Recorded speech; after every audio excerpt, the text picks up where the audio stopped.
that's what art translates into, memories of my life. We are here on earth with the blessings of a power that is bigger than us.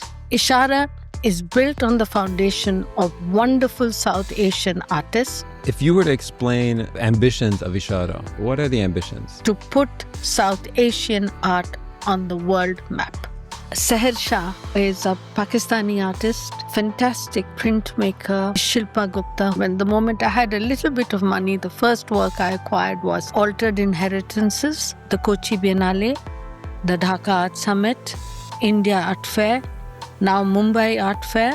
I think all of these are going to contribute to drawing in. If you feel the place that you live in belongs to you, it brings you personal happiness, it gives you personal commitment to that place, and you start to engage more with the surroundings. And I think that's what is lacking. This is the place which I call home. I don't think we should break up people into silos, because we're doing exactly what we don't want to do. Have people sitting in communities.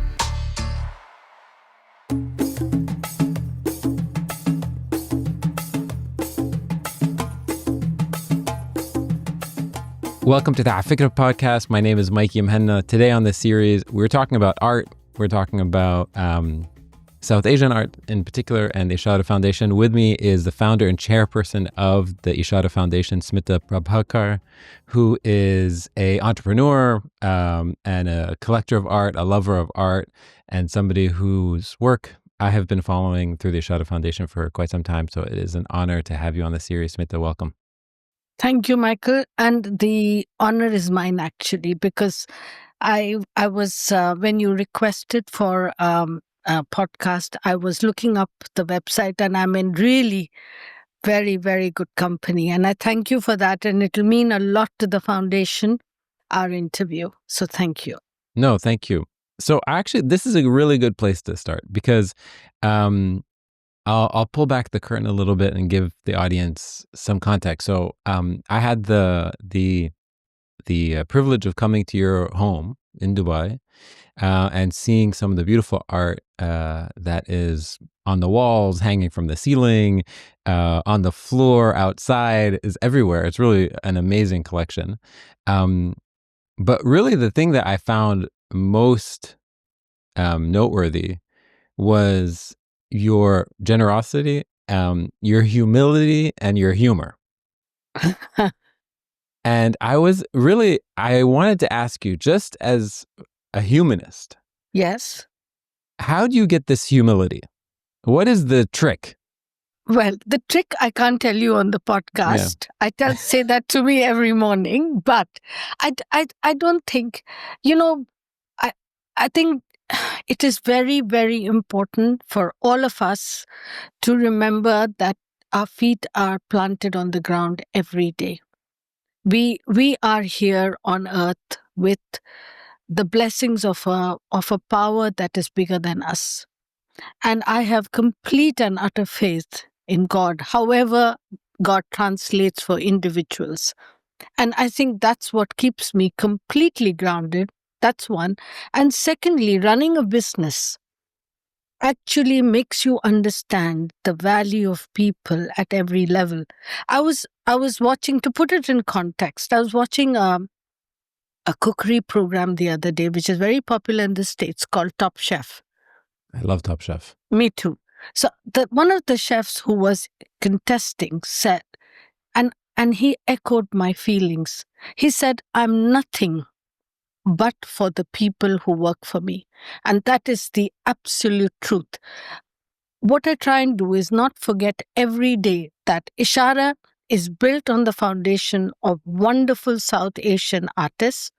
My business, which allows me to have Ishara, is built, yes, on an idea that I had, but is completely engineered and run by the people I employ and who support me in my endeavor. If you can remember those two elements, then you're really good to go. Yeah.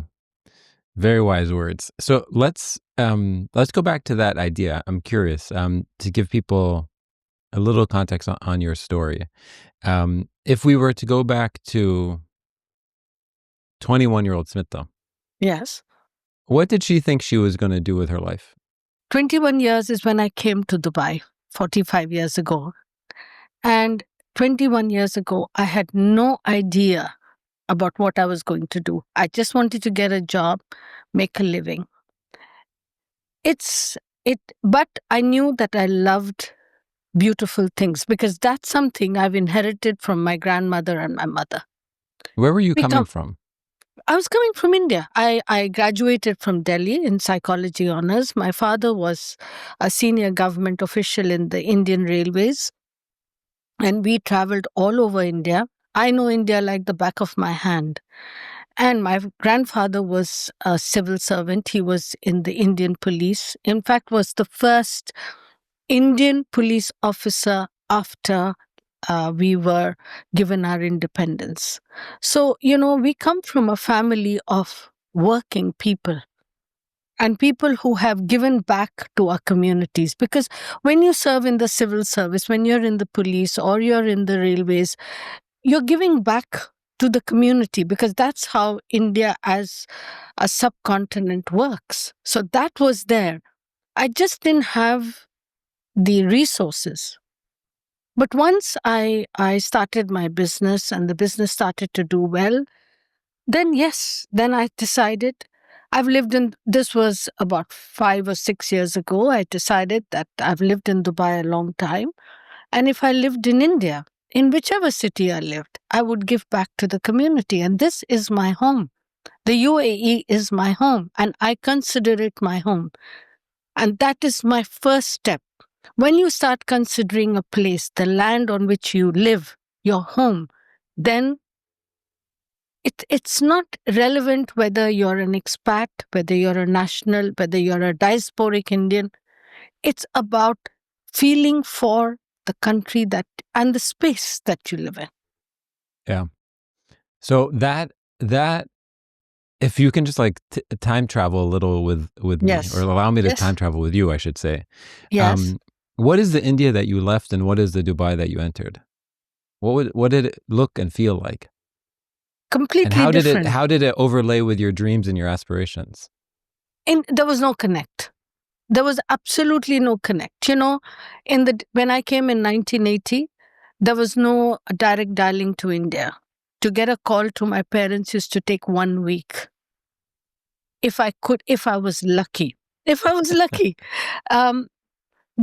I came from, we lived in Calcutta, now called Kolkata, which is the eastern part of India. I used to work and I lived at home till I got married and I came. And I had my friends. My husband and I were dating at that time. We had our common friends. I had a system in place. I come to Dubai, I have no system in place. And if I can say to you, that was the most difficult part of coming to Dubai. So there was no connect at all. Yeah. It's so funny. I want to tell you this story. I was speaking to this, I was taking an Uber. I was in Dubai a couple weeks ago, and I was in an Uber with this really funny guy. He was Indian, and he had a hilarious sense of humor. And I was asking him, when did you first move here? And he said, I moved here a couple years ago. And I said, okay, how did you first come here? And he said, and he looked at me and he said, on a visit visa, tourist visa, just like you. I came here for work, just like you. I loved the leveling and the reality of that. This reality check. We're all here working. We're all here trying to make it. We all here came here on a experiment, on a visit visa. We just showed up. Yeah. Tried to make something happen. Some of us stayed, some of us didn't. Some of us left, some of us came back. Yeah. Did you think you were coming? Khalas, no, I'm coming for a while. Yeah, we thought we were coming for a while. We thought we were coming for 2 to 3 years. That's it. And it then turned into a lifetime. Absolutely. And then, that is also part of life. You cannot plan what happens next. I came, I worked for somebody else. I got fed up of working for somebody else. I decided to set up my business, which at that point was a novel concept of events. And my clients all supported me. And I went from there. I grew because Microsoft decided to go from a tiny office into a whole regional hub. It was being in the right place at the right time. And that's what it's all about, actually. Everything, even starting Ishara, I just felt this was the right time. So I want to talk a little bit about it, because maybe we'll jump to Ishara and then kind of work our way backwards. Because part of what I love about Ishara is that it holds these two things at the same time, right? It says this is a foundation about South Asia, and this is a foundation in the Gulf. Yes. And it's not either. It can't be either. It can't be itself without both ingredients. It needs both ingredients. It needs its location and it needs its framing. Correct. And both of those things, that combination isn't usually celebrated in the public eye. Yes. People will say things like, Dubai is a South Asian city. Like you'll hear, I hear that sentence. Dubai is a South Asian city, but it's never seen on billboards as celebrated. At least I don't see it on billboards. So I love the idea that you are saying, no, it is a South Asian city, and I want to celebrate this with all the pomp and circumstance of any other celebration that happens in Dubai. I agree with you 100% but I think things are changing. Absolutely, Michael, because I think a week ago I read the reports as to the trade between the UAE and India. It's a huge number. If there is trade which is that huge, if the populace is a large part South Asian, the only way to celebrate it is to bring, if I could be proud enough to say, the finer aspects of life into focus, because that will show that, yes, we are the worker bees. Nothing wrong. Without the worker bees, the queen bee can't sit and survive. And that's how houses are built. It's built brick by brick. It's the point I'm trying to make is that every brick is important in the whole infrastructure. And yes, South Asians have been very critical in building the Gulf, but apart from that, we also have a legacy of culture, of art, of filmmaking, of everything. We are the people who created the decimal point. The whole of mathematics lives on the decimal point. You've been traumatizing second graders for a millennium. Absolutely. Yeah. Where would mathematics be without the decimal point? Yeah. We had a singer in the court of King Akbar, the Mughal king, who, when he sang, they said, the heavens opened up and it rained. Even the gods could not reject his voice. Yeah. Do you ever feel like this story is, did you ever feel some sort of resistance to that your ability to be proud of this, of South Asian culture in the Gulf in the beginning, like in the 80s and 90s? Did you meet resistance? Never. I have in the business community, in government circles, culture circles? No, because I have always felt this is something you carry on your shoulder. It makes you weak. I am a human being, and I'd like to think of myself as a person of thinking, of powers of thinking. And I think people, if you can believe that in yourself, then the people who meet you look you in the eye, and you can have a conversation. And of course, there are always going to be people who don't. And you just walk away and you find somebody who does. And in my business, I have met the likes of Nelson Mandela, President Hariri, President Mahathir Mohamad, and everybody. These are people from they are world leaders, and all the people in the UAE, senior government officials. I have always been treated with the utmost of respect My attire, which is very, very traditional, I have worn that from the day that I arrived in the Emirates, has always been appreciated, complimented on, and that's all that matters. I have been appreciated as a human being. So I never. Do you, if you were to explain the sort of ambitions of Ishara to a 15-year-old, what are the ambitions? Very simple. One liner: to put South Asian art on the world map. So next time there's an auction in Christie's, Sotheby's, wherever, we lead the pack. Let's say that 15-year-old was unsatisfied. And that 15-year-old said, but why? To what end? Like, okay, I get it. That's the what. Ishara is the how, but where's the why? Why should this be worth your time? Because I believe, I love art. I felt that there has to be one of the reasons that art from South Asia, and I don't think I'm the only one, because now there is Jameel Art Center, there is Sharjah Art Foundation.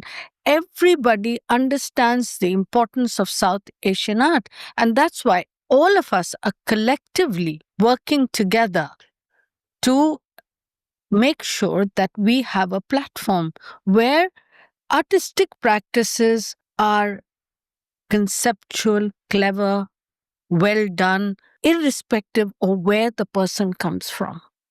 If you were to try to break down the reasons why South Asian art isn't leading the pack, if you were to sort of articulate what the causes are, the symptom is that it's not leading the pack. But what are the causes that have led to it? Because it's not like there isn't a tradition of art. Obviously, it's not like we don't need to stimulate the art scene in South Asia. There's so much art and culture coming out of South Asia, I believe. There's also so much art and culture coming out of the South Asian diaspora all over the world. So why is it that it's not, quote unquote, leading the pack, as you said? Because I think it has been restricted to South Asia. Maybe because travel was not so frequent earlier. Also, we did not have events like the Kochi Biennale, the Dhaka Art Summit, India Art Fair, now Mumbai Art Fair. I think all of these are going to contribute to drawing in, because whether we like it or not, it's the professionals in the art field which lead the charge. If they can take an artist like Anish Kapoor is an Indian, but he lives in London. He has a world cult following because he has had the opportunity to be viewed and experienced by a large public. Curators have had access to his material, to his studios, his thinking process, and they have found it creative and thought-provoking.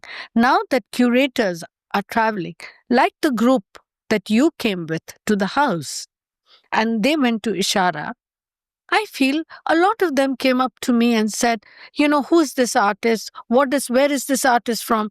Maybe the next time they have an acquisition in their institutions or they do a show, they will consider that artist. Maybe it is kind of food for thought. And if people like me can provide food for thought, then we're headed in the right direction. Don't you think, Michael? I think so. I want to try to connect it down to the actual community, back to the feet firmly on the floor, right?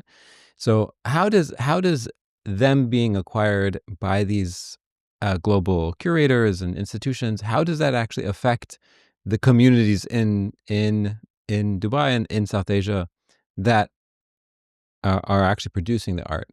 I'm trying to connect the dotted lines. Because, Michael, whether we like it or not, an acquisition by MoMA, Guggenheim, Tate is still the benchmark. Ishara doesn't feature in it. That is the truth of the matter. It may change in 10 years' time. But right now, that's the benchmark. When we have a show, when Zarina had a show at the Hammer Museum, followed by a show at the Guggenheim, is really when she hit her stride. Let's talk about some of the artists. So I'm going to put you on the spot. I didn't send you questions beforehand. It's okay. Almost intentionally, because I wanted to have a sort of organic conversation. But if you were to think about some of the artists that really moved you, whether they're in your collection or not, from South Asia over time, do you remember any of the early pieces that really made you think, I think I want to actually be a collector, or yeah? I would say a couple of artists. One is Zarina, definitely. The moment I had some funds, I went on a spree of acquisitions of Zarina's work. You're going to put me in a spot, and I accept the challenge. I also think Seher Shah is a Pakistani artist, fantastic printmaker, and has great creative skills. There is Shilpa Gupta, who I have followed. Again, when the moment I had a little bit of money, the first work I acquired was it was the second work of hers, which now I'm very proud to say Shilpa had done. It's called Altered Inheritances. And it's about people who've changed their identity, their names, like Muhammad Ali, who went from Cassius Clay to Muhammad Ali once he embraced Islam. These are artists that really move me and make me think about what it means for me to be a South Asian in so many different ways. Shilpa's work is very conceptual and is really not related to South Asia or anywhere else. She could be talking about any part of the world, but there's something in that work which relates to my conscience, to my thought process. Seher as well. I find her works are superbly beautiful. And Gauri Gill's photographs of the Rajasthan desert, unbelievable. Because again, it takes me back home, because my grandfather used to live in Jaipur, and some of my happiest memories are coming back to see him and my grandmother from college. And he would come and he would pick me up in his little car at the railway station, and I would get home and my grandmother would be waiting for me with my most favorite food. And that's what to me, that's what art translates into: memories of my life. I know it sounds very mm, um, uh, a stupid thing to say in some ways, but that is the truth. No, I don't think it's stupid at all. I mean, I think it's that's the best case scenario. I mean, the best thing that art could do is make you feel like yourself and make you feel human. That's like the best case scenario. Yeah, it is. Yeah. I want to go back to Zarina for a second, because I believe that the Ishara Foundation logo is a Zarina work. Yes, it is part of a Zarina work, which is her seminal work called Home is a Foreign Place. Yeah. So if you can talk about that work and give us a little more information about who this person is. Zarina was born in India, then went on. She was born in a city called Aligarh. She then went to Pakistan, and then, after getting married, lived with her husband in various cities around the world. In fact, she has a work called Homes I Built in 9 Lives, which were the 9 places that she stayed in. I think she lived in Paris, New York, many places. And what I like about her works is the simplicity of drawing upon thoughts. For example, she has a work called Travels with Rani. Rani is her sister. And they traveled across India, Pakistan. And it's really 2 maps with lines. But for me, it evoked memories. My father was in the railways. My sister and I traveled innumerable miles together, fought about sharing books, comics, food, and we traveled with everything: dogs, food, mom, dad, everything. And it was an adventure. And when I went to school, I went to a boarding school, and my father was posted in the northeast of India in a place called Dibrugarh. It used to take me 4 nights and 3 days to get home from school. That was the train journey. So I relate to Travels with Rani. Every single time, I've only had the opportunity to speak to you twice and hear you speak twice live, but even when I see interviews of yours online, you really make a point to emphasize this idea that of two homes, that it's imperative for people who may or may not feel like they're part of the diaspora to fully invest in where they are and to feel like this is a place that means something to them and that they should be giving back to that place. Is this something that you have come to learn? Was that instinctual? And why does it mean so much to you to re-emphasize this idea that I have to give back to Dubai. I have to give back, and everyone should, regardless of where you are? Because I think that actually brings happiness. Because one of the problems with expat living, and I realized that once I built my home, even before that, I've always considered that if you feel the place that you live in belongs to you, then A, it brings you personal happiness. It gives you personal commitment to that place. And you start to engage more with the surroundings. And I think that's what is lacking so much in all the people that I see around me. You know, they've lived in the UAE or Saudi or wherever it is, or Oman for 20 odd years. They furnish a home back in wherever they come from, and with the expectations that they will go back and live there. But by the time they get back there, Michael, it's the best part of their years of their life are gone.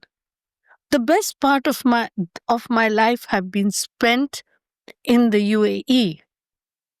This is all I have to count for. So what is the use of putting all my dreams, my aspirations, everything into another bucket? This is the place which I call home. So, and I think there would be a difference in the way people react to each other, the way they react to society, the way they react to all the benefits that we enjoy of living in the Gulf, much more if they considered it home. It's interesting because it's like, I mean, I pulled up Home is a Foreign Place, the Zarina piece. It's not an accident that is the logo. That is the logo of Ishara, right? It's not an accident that you've chosen a piece entitled Home is a Foreign Place. Actually, that piece is called Asman. It means sky. But it's within that broader... Yes, yes. Am I right or am I wrong? You're absolutely correct. Okay, so it's within a piece. It's funny, when you look it up on the Met's page, okay, it says Home is a Foreign Place, Zarina, American, born India. Yeah. How do you feel about that description? It's the truth. American, born in India. So, the reason why I bring this up is that a South Asian artist born in Dubai, lives there for 50 years, will never be written Zarina Emirati, born India. That's right. Is there a limitation there where the type of home that can be achieved is limited because of a lack of access to citizenship? And this is not true of only the UAE. This is true of almost every former colonized place in the world. Lebanon is the same. I'm sitting here in Beirut. There are, thousands of Syrians and Palestinians and Armenians and Indians and Bengalis and Filipinos who have their cultural contribution in Lebanon is immense. It's impossible to quantify. And they could be born here and live here forever, and they'll never be Lebanese because of the legacy of colonialism. No, I don't agree, Michael, because I met Zarina in New York and I went to her home. She was not American. Honestly, she was not. She was her Hindustani that she spoke to me. I closed my eyes and I could have been talking to my aunts. Her house, the bed that she sat on was what we call in India, I'll give you the Indian word, takhat, which is Wow. takhat, which is a low bed, and it is kind of hard. Normally in India it's wood, but it's a low bed. That was her studio. She was, yes, American as a citizen, but she was Indian to the core. She was wearing a salwar kameez. We spoke only Hindi or Hindustani, as I call it, the entire 1 hour that I was there. And and so I think now, these days, and somebody who hears this might say that I'm being convenient in what I'm going to say next. I think it is not about this, for me, it is not about the citizenship. I understand your question when you say that that person can't be an Emirati, but I don't think that matters. I think that Indian artist will have an experience and produce artworks which will be influenced by his or her living in the Gulf. Like Zarina's works were influenced by her memories of her childhood, of her growing up. And if she had lived, let's say, in the US, she went to the US as an adult. If she had lived in the US, let's say from when she was 7 or 8 or whatever, her works might have been completely different, but they would have still been Zarina's. Yeah. It's part of the reason why I bring this up is because, so Afikra, the organization I run, we're interested in the histories and cultures of the Arab world. We're not interested in Arab histories and cultures.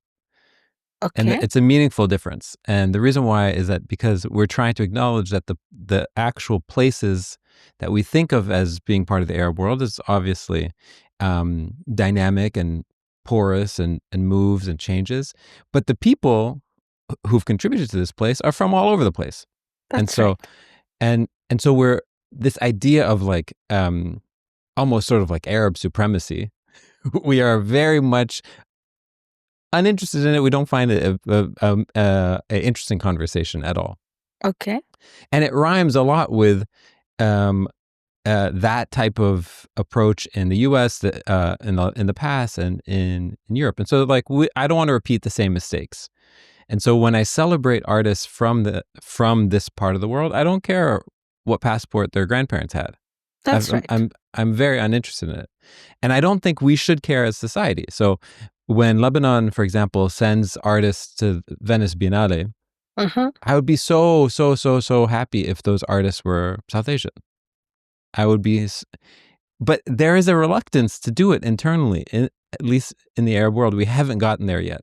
We haven't got to the point where we're really supporting these diverse communities that make up our societies.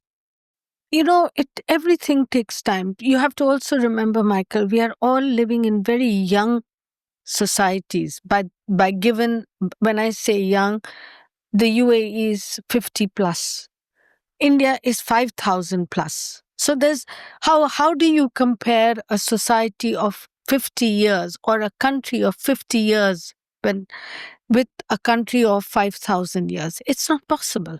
We changed so dramatically under the Mughals. We changed again under the British.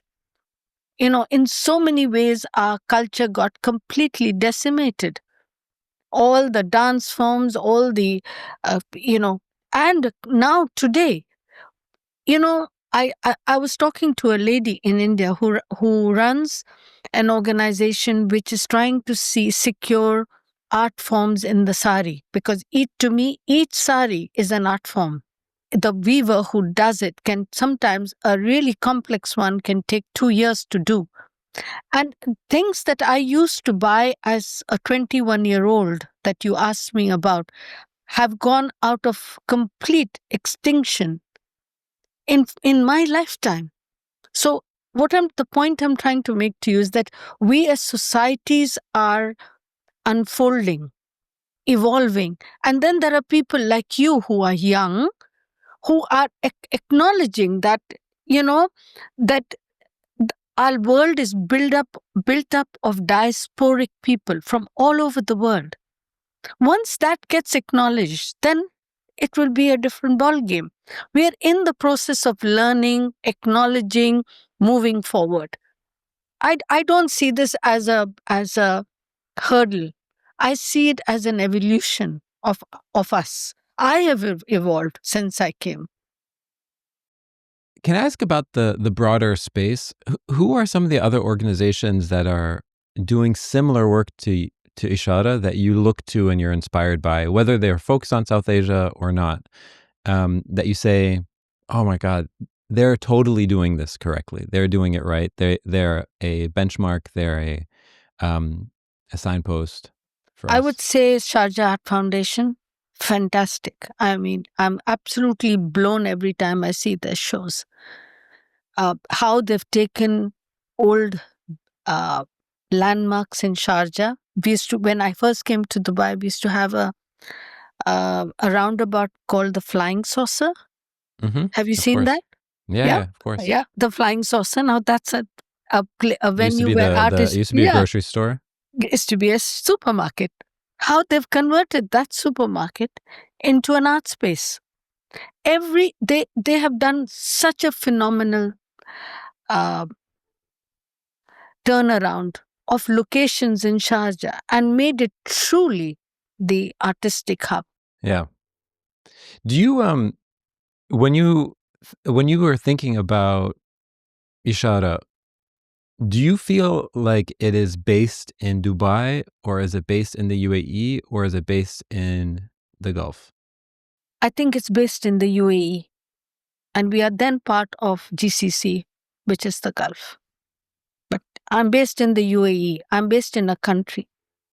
And when you think of the public, so for those people who don't know where Ishara is, it's in a place called Al Sirkal Avenues, which is this artistic cultural hub in Dubai. When you think of the public, who is Ishara's public? Everybody. I want, It can't be everybody. I promise you. I always have said this, and I'm now going to become repetitive, and your listeners are going to be bored because they've heard this before. I want to be an alternative to Dubai Mall. Sure, but Dubai Mall is also not for everybody. Let me challenge you. Okay, go on then. So Al Sirkal is, I love Al Sirkal, right? As a person who goes there, I love them, and as an organization, we've worked with Al Sirkal all the time. Mm-hmm. However, you don't see a lot of noon drivers hanging out in Al Sirkal, right? They do come. They do come to deliver food, and that's the whole point. They come to deliver food. You're 100% right, but you don't see them hanging out the same way you would on the Corniche in Sharjah. Right? Yes, so correct. When you walk on the Corniche in Sharjah under those beautiful palm trees by the water, there's tons of beautiful South Asian families playing football and hanging out and eating, and that's where they hang out for sure. I mean, that's one of the many places. Yes, but that's an example. In front of the yoga studio in Al Sirkal, you don't see them, right? No. Although it's great. I love hanging out there. It's an amazing place. But Al Sirkal has a very specific demographic. Yeah. And I wonder if you think about, I'm sure you have, but the ways in which you've thought about how positioning it there it gives access to a specific demographic and maybe not others. I don't think the demographics were important. For me, the important thing was that I was supported by other art enterprises. So there are galleries, and I consider food outlets as well as a part of a different kind of art. Food is art in itself. And I wanted to have a community, a place where there would be an existing community. And Vilma and Abdul Momin were very, very supportive, much, much more than anybody else. Amazing. Yes. So, that being said, any place that you go to has a demographic limitation, if I could say it. But we have discussed it that perhaps one of the things we should do is, as you said, get people who hang out to, like, who are there in Alcos if you go a bit deeper. Maybe organize a Exactly. couple of buses and bring them in, because that's one of the reasons we are free. We can, and you know, my happiest moments are when I see people who bring coffee, even though we don't encourage food in the foundation, and sit on one of the benches and are just having a conversation, not looking at the art necessarily, but feeling at home. And you know, I'm a very small cog, Michael, in the whole big wheel. I can't change things overnight. At least right now, I have a multicultural organization audience because of the demographics of the avenue. That's more than I would have if I was in a standalone villa on, let's say, Beach Road or Al Wasl Road or something like that. I agree 100%. Speaking of Estadkal, I want to talk about lines of flight.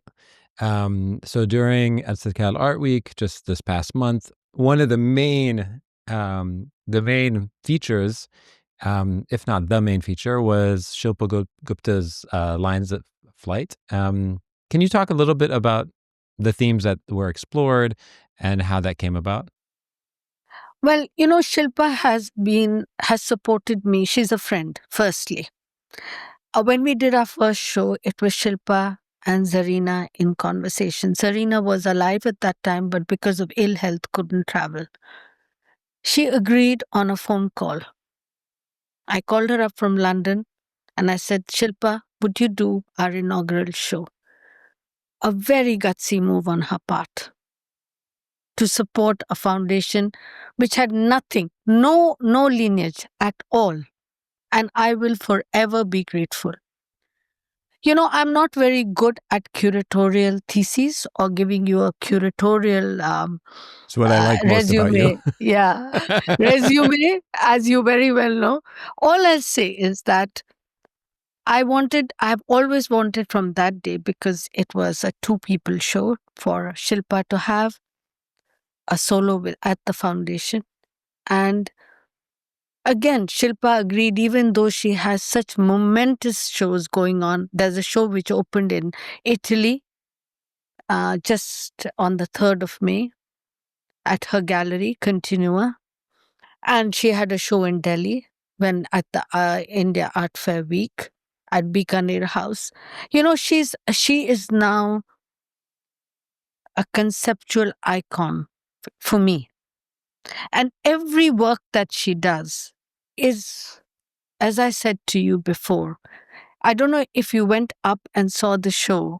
In the show, there were 2 or 3 photographs which talk about the India-Bangladesh border and how one piece of land in the border belongs to India. And you know, she is highlighting pieces of our fraught territories in such subtle ways. Only if you go see that, read it, do you understand the context. Or if there was a work opposite, which is the border, the Bangladesh-India border on cloth, which is woven in Bangladesh and embroidered the line. You know, this is such a subtle way of bringing to our attention that not even 100 years have passed. We were one nation, one country. Was there ever a moment in the conversations about the Ishara Foundation where there was an instinct or an encouragement to make it more nationalistic? Is it Indian art specifically? That's how I started out, by the way. To be fair to you and to myself, and to be honest, I started out only collecting artists from India. It's actually Ishara that has made me grow and realize the importance of practices without boundaries. The only reason I've put a boundary on myself is because I want the collection to be focused and I want to support what the foundation is doing. I don't want to waver. That's all. Otherwise, no. What do you think, if you were to think about the next 10 years for Ishara, Yes. what do you think the biggest challenges are going to be? Keeping costs in what I can afford to finance, and I'm being very honest about that. Trying to make Ishara, we are doing a project in Kochi during the Biennale, which is called the Ishara House. One of the things I would like to do is to go back more into South Asia, take Ishara projects into South Asia. I don't know how much I'll be able to do because it's obviously my funding has to first have its foundation in Dubai, for Dubai. I wonder about how connected to the South Asian community in the Gulf is Ishara.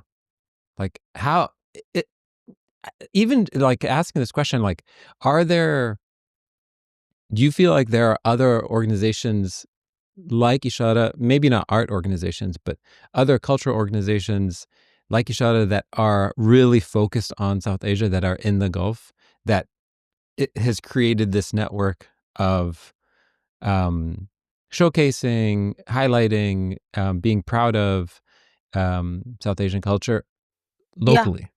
I think so. A lot. There are a lot of musical, dance, musical, not foundations, but groups.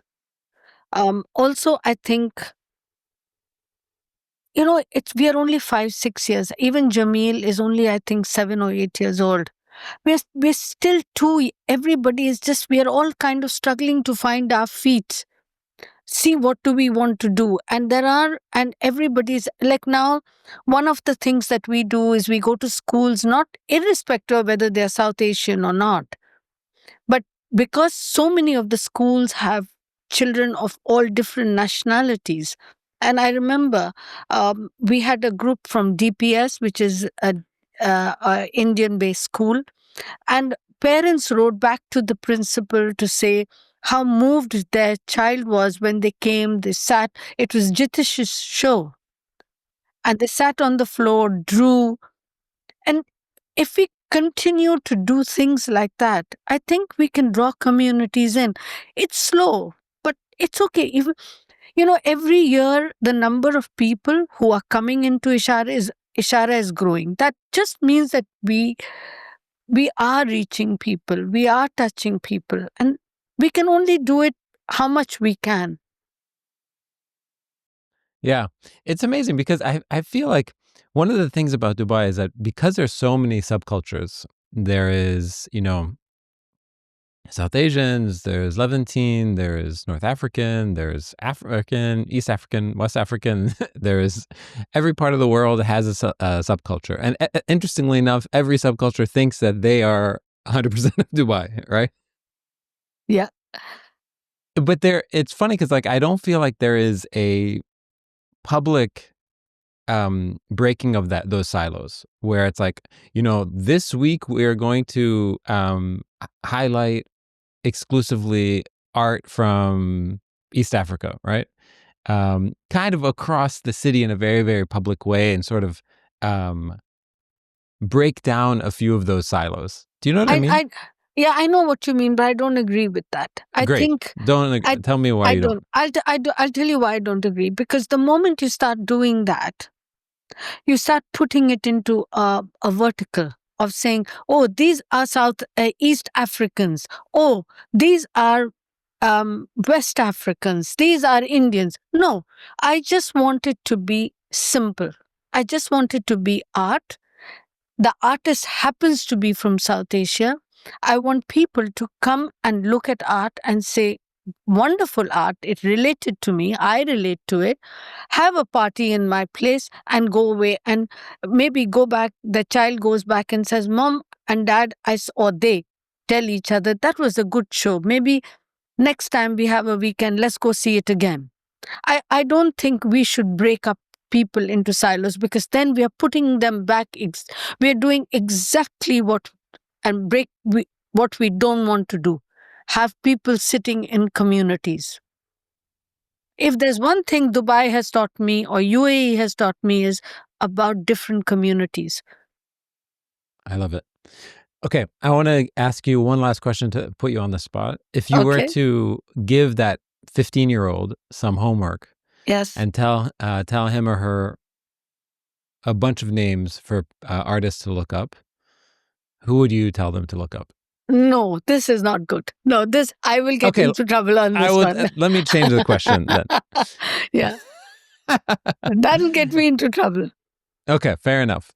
Let's turn it into books then. Yes. If you were to tell that 15-year-old, they're a pesky 15-year-old asking you a bunch of questions, and you said, you know what, listen, if you want to educate yourself, these are a bunch of books about South Asia, South Asian art, South Asian history, novels that you think are excellent, what would you say they should pick up? The first book they should read is A Suitable Boy by Vikram Seth. Then the next book they should read is Arundhati Roy's The God of Small Things. Okay. Those Amazing. two books are the most beautiful books I have read about South Asia in the longest time. Then a Crate of Exploding Mangoes about General Zia and his and his plane ride with a bunch of mangoes in the cargo. Yeah. Very interesting. I mean, the list goes on. Yeah. I mean, if you read Vikram Seth's poems, they're unbelievable. I mean, I can't wait for the second chapter of A Suitable Boy to come out. I don't think Vikram's going to write that, but I'm hoping that in my time, I still will have the privilege of reading his writing. And the very last question I'll ask you is, what do you think people most misunderstand about South Asia in the Arab world? I don't think there's misunderstanding, if I could be honest. I think there's no communication. I think all the communities have lived separately in this space. And that's why I said no to your question of saying art from here or artists from there. I think there has to be a better interface. I think we have to, I understand why it's happened, but I think the moment those barriers break down, I think, and people start to engage with each other just as people, and irrespective of where they come from, I think that the battle will be won. Is it happening on the school levels first? I mean, you had mentioned this at DBS, and like I used to be a school teacher, and this is kind of, I feel like, ground zero for this. People kind of get shuffled and split up from school age. You go to an Indian school, you go to a Persian school, you go to a Lebanese school, you go to this school, you go to that school. No, I think the international schools have much more. I remember when my daughter Surabhi was in Jumeirah College, there were, I think, 21 or 22 children in her class with, I think, 10 or 12 nationalities. So I think that's breaking down the international schools. The reason, again, there have to be in Indian schools or Lebanese schools or whatever it is because people think they're going to go home. Half those children never go home. They finish their schooling here and then jet off to the US or UK or Netherlands for higher education. I guarantee you that. Yeah. Is that a problem? No, it's not a problem, but it's the truth. I mean, the problem is this, again, coming back, and I probably sound like a old No. record which is broken. It's because people don't consider the place that they live in their home. And that's the mind shift that you think needs to change. Yeah, I think so. I think that's integral to the success of cultures interweaving into each other. There is I don't know if you ever have time, please look at this. Riaz Komu, the artist I was telling you about, did a photographic show of fishermen who used to come from the Kerala coast and only came to the Gulf. And if you look at those men, they were all fishermen. They every day got into their boats and they came to the from the coast of Kerala into the coast of the Gulf. And you have to look at, you have to see how their lives were completely interwoven. When I was a young girl, the only pearls that my grandmother talked about were Basra pearls. Everything else was rubbish. Basra pearls were, Basra pearls was it. Yeah. So you see, there was so much interface. And there are so many words. Even Ishara means the same thing in Arabic, in Swahili, in Hindi, in Urdu, in all these languages. There are so many words. Like if I say kursi to you, you will understand immediately that it means a chair. You said takht earlier. Yes, takht is also, you understood what it meant. Yeah. So it's just somehow we've built societies which have become very rigid. And I think that is all due to colonization. It was easier to rule all of us. Yeah, divide and conquer. Yeah. Smita, thank you so much. I said at the beginning, and I'll say it again, it is a huge honor to have you on. I really, really, and thank you for the work that you're doing. You're educating me, so I appreciate it. Thank you. I mean, I can't say how thankful I am. And when you come next to Dubai, please come. I would like to invite you home again. I can't wait.